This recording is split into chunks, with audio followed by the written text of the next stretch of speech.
Yeah, crazy old hippie in Glimmer Springs, Colorado, wrote down this for me. X-ray photon incident. Mandala during contemplation at Peaky Hill. No time is given, all is in motion. So hence this little section is going to be called the now. That's what all that means is that now that you can never really later because it goes now goes by so fast. Once it's now the past. Kind of thing. It's that vanishing point of the fractal at the nexus. And it's just like one of the fun things is my old man sayings. Always have something in your pocket which way you stand there and make your pocket your mind. Not only will you surprise yourself with what you can carry there, you get the opportunity to amaze others. You ever met one of those egos that was like that boulder in your boot, but you've been walking in all day and your foot hurts? But when you finally shake it out at the end of the day, it ain't nothing but a grain of sand. Well, the fractal, that vanishing point of time.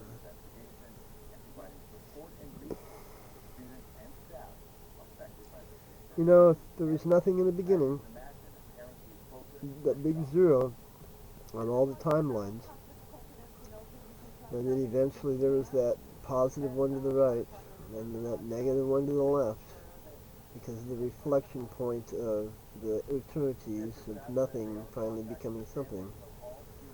Well, just you get down to the basic timeline, that positive one to the right, negative one to the left, would that not mean that one is only half of nothing?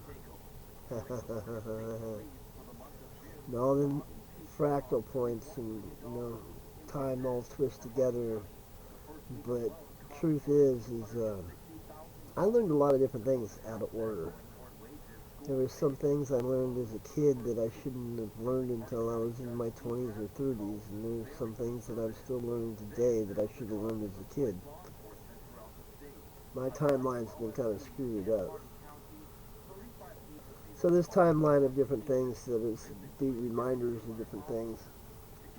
One reminder is when I picked up Jay on Guam, I told him that I'd have to take him and my buddy Bill Cowlishaw to a Halloween party when we got back to the States someday. And sure enough, that was when they met, and this is when we went to a Halloween party uh, after we got back to the States. Same kind of thing happened in between Jay and Chad, as Chad was moving to Maui kind of thing, and after he sold his business and Chad was moving to Arizona, I was able to get them together to shoot some pool and drink a couple beers at the Goodfoot Saloon. And they met finally after some years. It's kind of fun walking up as I was leaving them talk. I'd walk up to them and they'd be going, "You mean that really happened? I thought he was just exaggerating and bullshitting." Yeah, it's kind of cool to have them meet. Yeah, a lot of different things that happened that I can't really remember all at once, and I'm gonna sit here and try to pop up with just abstract bullshit.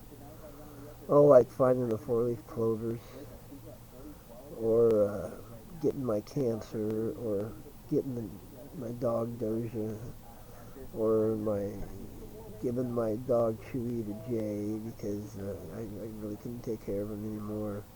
Uh,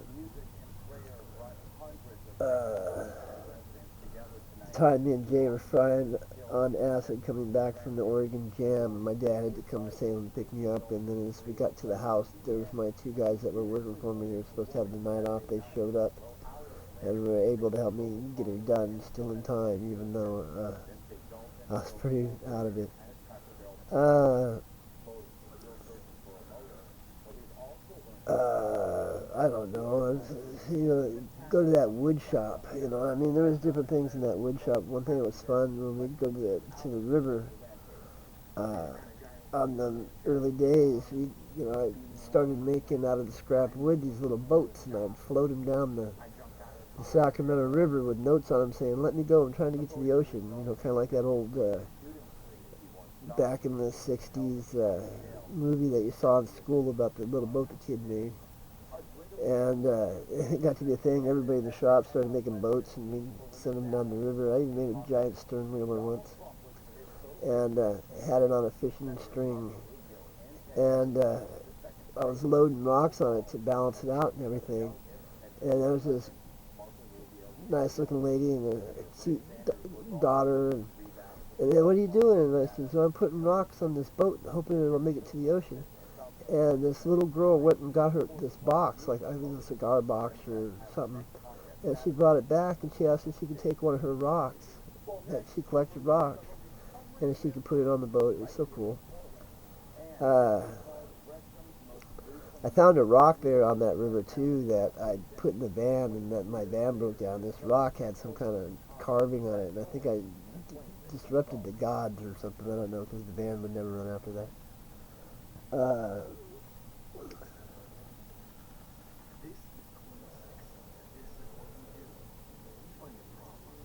Back when I was a kid,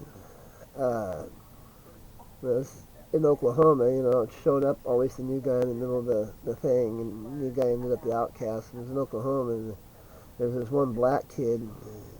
His dad was in the Air Force, and then he was the outcast, so me and him became best friends. And I think I kind of recall him being my first best friend in a way. And we were in the big hole that they were digging to make a swimming pool next to the rec center, and we were playing with our talking trucks and stuff. And he goes, "Watch this!" And he spit, and it was bright neon green. I go, "Wow, that's awesome! How did you do that?" And he goes, "You didn't know that about us niggers, did you? We spit green." And then he spit again. I was, 5 or whatever I was. It was still another 2 years before I realized that boy had been joshing me. I thought for 2 years, because he was the first black kid I ever met, and the only black kid I had met for at least a couple more years, maybe. And I just, shit, I thought black spit green for a couple years as a kid. That's kind of funny. I wonder whatever happened to that boy.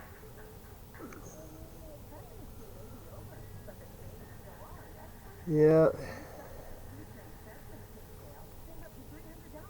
Once the divorce was over, Mom married Terry Spencer a week after the divorce from my dad was final, and we all moved into this apartment complex with all, 4 kids, Terry and my mom.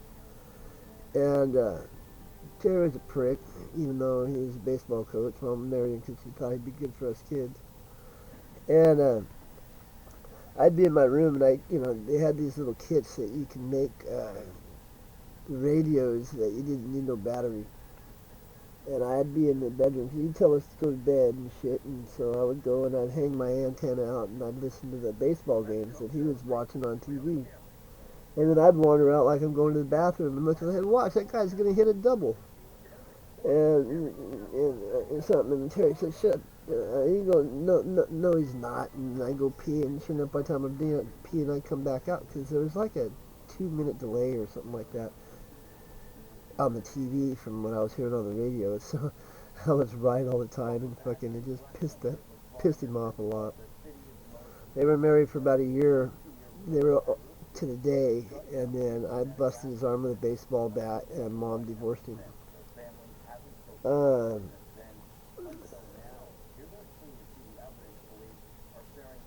was living in Lowell. I actually got to go to a senior prom, and the two hot senior chicks both took me to the prom. I ended up partying with the band. Yeah, the whole school ended up in the gym 3 times because of me. Changed a lot of rules. One thing that we'd do is there was this guy named Bob. He had this red Chevy Love pickup. On weekends, we'd just drive up at the logging roads outside Lowell, Oregon, and follow the new pie plates, and we'd show up at some of the craziest parties. A bar mitzvah once, and a bunch of nudists one time, a 15 kegger with like a bunch of bands. We never knew. We just followed the new pie plates to go find a new party. It was great.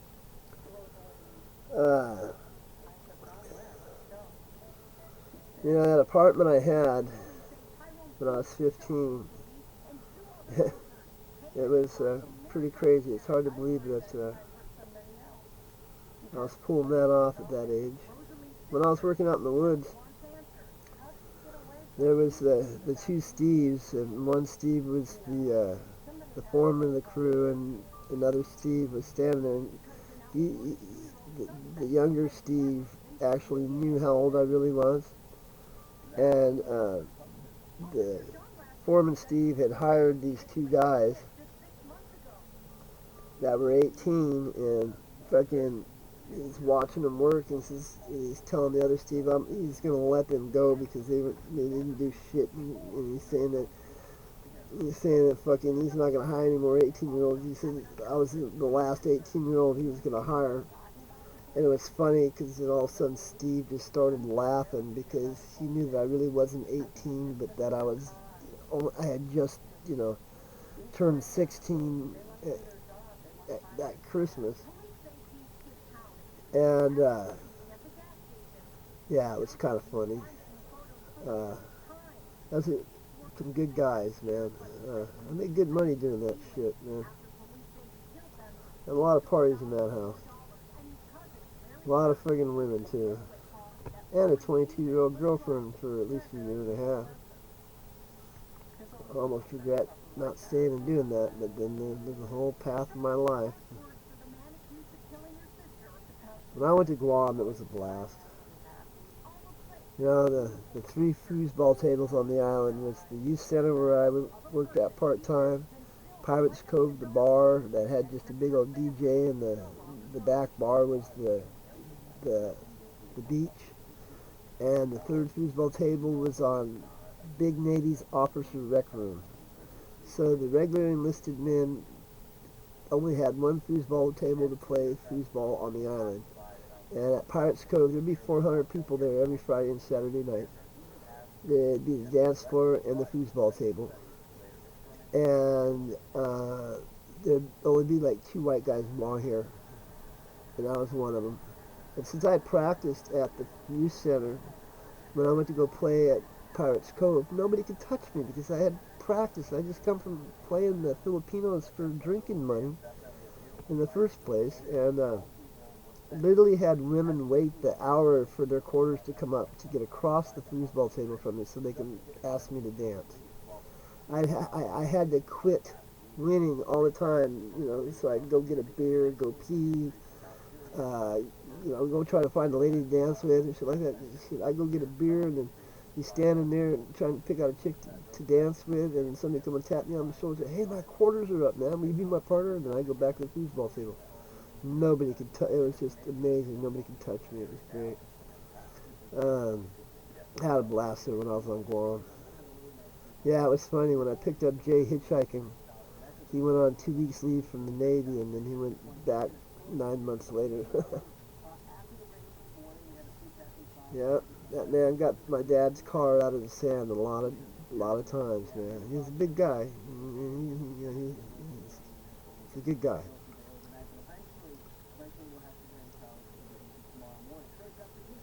When me and Dad got back, that house, that apartment, yeah, it was. Oh gosh, that house I was living in with Chewy and Jay, and it was a party house, man. Making the guys that go out and raid gardens, and we had this beautiful brand new beige couch in there, and by the time we no way we get our deposit back because that white beige rug that was in the house turned green because all the chloroform and all the fucking plants people bringing in. Then I threw some parties.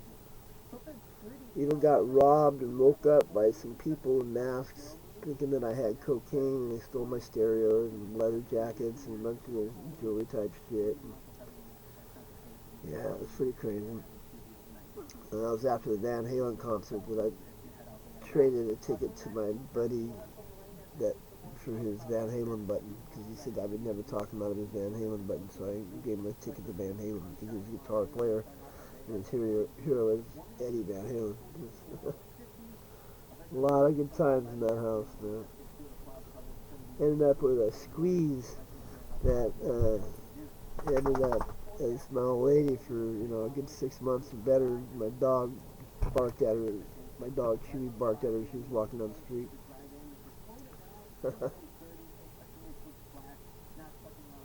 Yeah, and then after cleaning up the Czech wagon restaurants, Dan Mueller, the guy that was my boss there, he sold that and started a new company making inversion boots.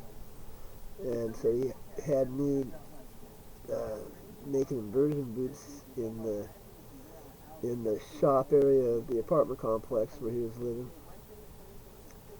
And on the shelf there was this piece of driftwood that was kind of like a teardrop of bark and two running wood pieces of grooves on it, and there was a rock that was grown in it about the size of an egg. And I had this walking stick that looked like a duck's head for a long time, but it was just not long enough to be an actual cane. And for a good year, I tried to talk the owner of the apartment complex out of that piece of wood, and he kept sending notes, memories from him and his wife.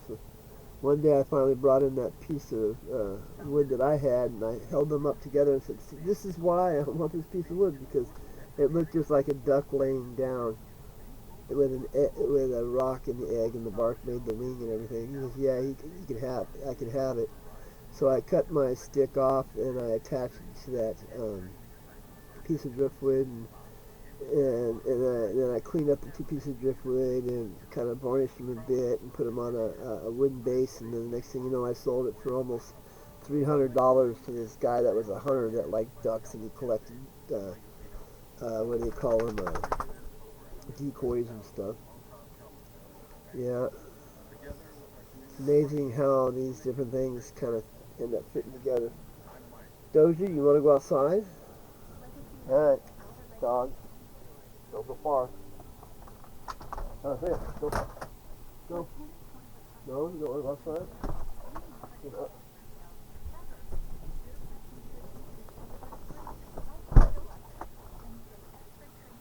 You want a treat, huh? Is that what you want? This is Doja. Yep, she's a story.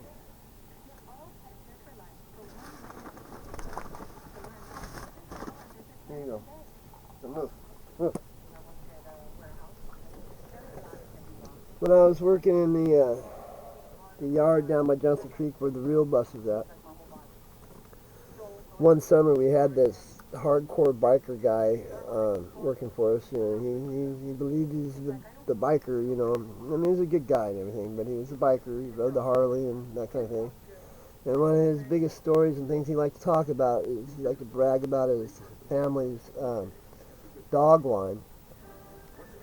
And then middle of the next summer, after the summer he worked for us, and I hadn't seen the guy for a year, he shows up one day walking up with this pup half the size of her on a leash. And I said, "Hey, what's up, man? You looking for work?" And he goes, "No, man, I'm looking for a friendly face." And I go, "What do you mean?" He says, "Well, see, we sold this pup to these people, and then I went to go check on it, and they were trying to force the dog to fight, so I had to take the dog back at gunpoint." Which I believe it, he's a biker type. He did it, I can believe it. And he says, so, I said, what? He says, "Man, I'm on my Harley. I got to be back at the coast in 2 hours. I'm not going to take it to the pound, and I'm not going to just let it run loose. And if I don't find a home for it here, I'm going to take it across the creek, and I'm going to put it down." And he probably would have, so I ended up with the dog. Really didn't want her at first. She was beat up. She was tore up. It took 6 months for her to wag her tail. I'm glad I took the time. She saved my life. Saved my life. Literally gave me a reason to come home during the chemo and radiation. She turned into a really good dog. Yeah. Learned a lot of different things way out of time. In a way, because of my Chihuahua. See, when we left Spokane, we had our two chihuahuas, Bootsy and Buffy, and we had this cat named Sneakers.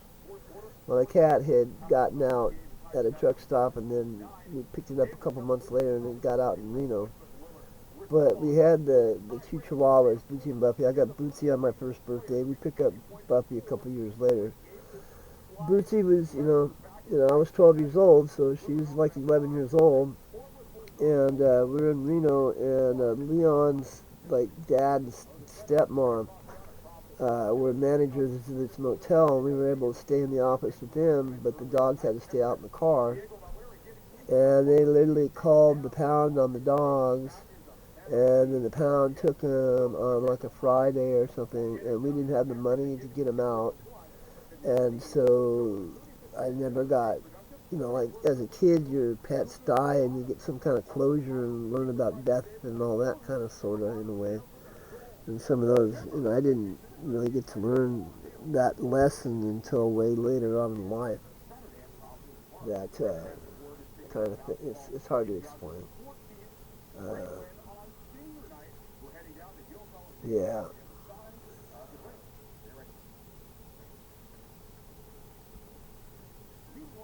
that was a time. We lived in Reno. After a while, we ended up renting this house, big old friggin' house, bunch of rooms, hard floors, no furniture. And my Leon and my mom were working or doing whatever they were doing and working. I was trying to feed my brothers and sisters fucking peanut butter and oatmeal and Bisquick and macaroni and cheese, and that was all we had for friggin' like a month or something like that while they were doing whatever they were doing. You know, I could bounce around all over the place, that's the whole point of the now kind of thing. Uh, I actually checked myself into a inpatient treatment center once to see how crazy I was and how bad my drinking problem really was. And I was in there for almost 6 months because it was wintertime and I needed a place to stay. But yet I actually, was there. Christmas Eve, me and a buddy of mine went to Saturday Market and got these rocks, polished rocks, and some string and some glue. I can lick rocks anywhere. And all Christmas Eve night, we made 57 rock necklaces. See, on the men's floor there was 57 guys. Out of the 57 guys on the men's floor, there was only one person that was not court mandated to be there, and that was me. So on Christmas morning, as the guys started walking into the common room, I handed them all a rock necklace. So the 57 guys on the men's floor on Christmas morning, I got them all stoned at the treatment center. Yep.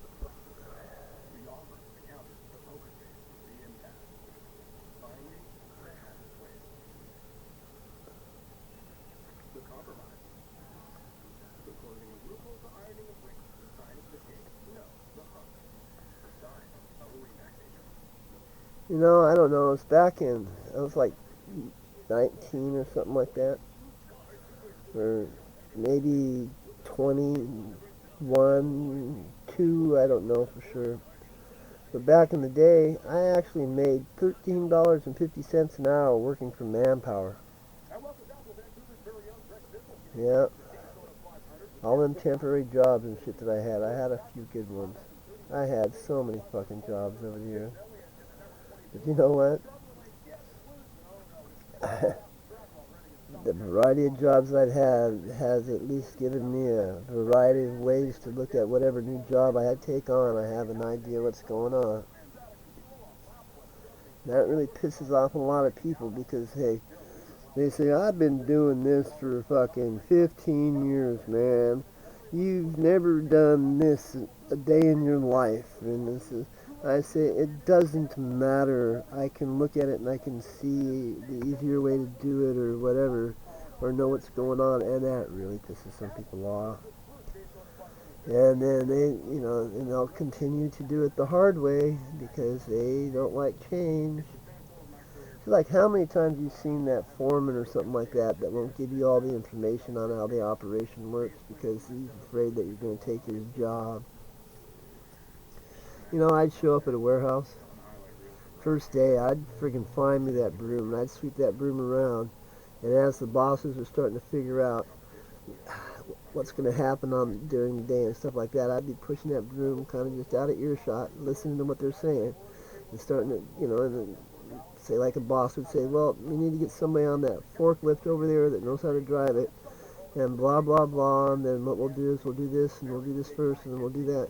And as soon as they're ready to start telling people what to do, I'll go sit on the forklift and fire it up and be sitting there waiting and listening. They'll see I'm on the forklift and say, you know how to drive that? And I go, yeah, and freaking, and then so I sit on my ass all day while everybody else is working because I wasn't afraid to sweep the floor.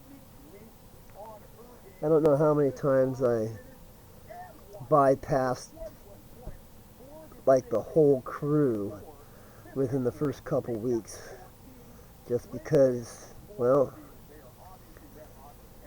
in a way, if I take the time and energy to do it, I know how to get the shit done, man. Whatever it is, mostly. It's not an exact science. I'm not always right. But some people dislike me because I'm more right than not sometimes, and especially when I don't even know what's going on, and or I'm the fucking drunken hippie stoned guy. How can I be able to know how to do inventory control at Doc Martens better than the inventory control people? How I can teach the bosses how to use the picking gun that you pick the orders with instead of doing one order at a time. I'm doing 5 orders at a time, and when the guns would lock up, they had to bring them to me for me to unlock them, and I didn't even know what I did to unlock them. I just pushed buttons until they started working again. Shit like that, man. I don't know. I lied about my second IQ when I was a kid on Anderson Air Force Base because they set me aside and people started looking at me funny because they were saying I was smart. I look back at it and I even got it written down in this Bible I got from when after my mom died. Us 4 original kids from mom and dad. When my mom died,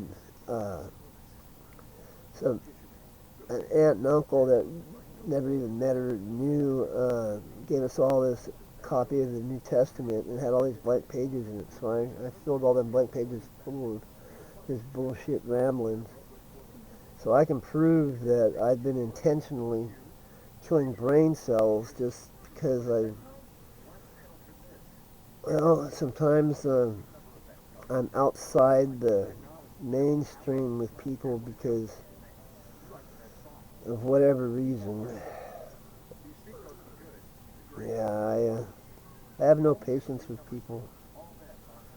It's from the carnival days in a way because I could throw them back. If they didn't do the job, I didn't have to babysit them and worry about 90 days and I didn't have to worry about firing them. I just threw them back over to the time office because they weren't working out, and I let somebody else grab them up and use them because friggin' people I picked friggin' did the job.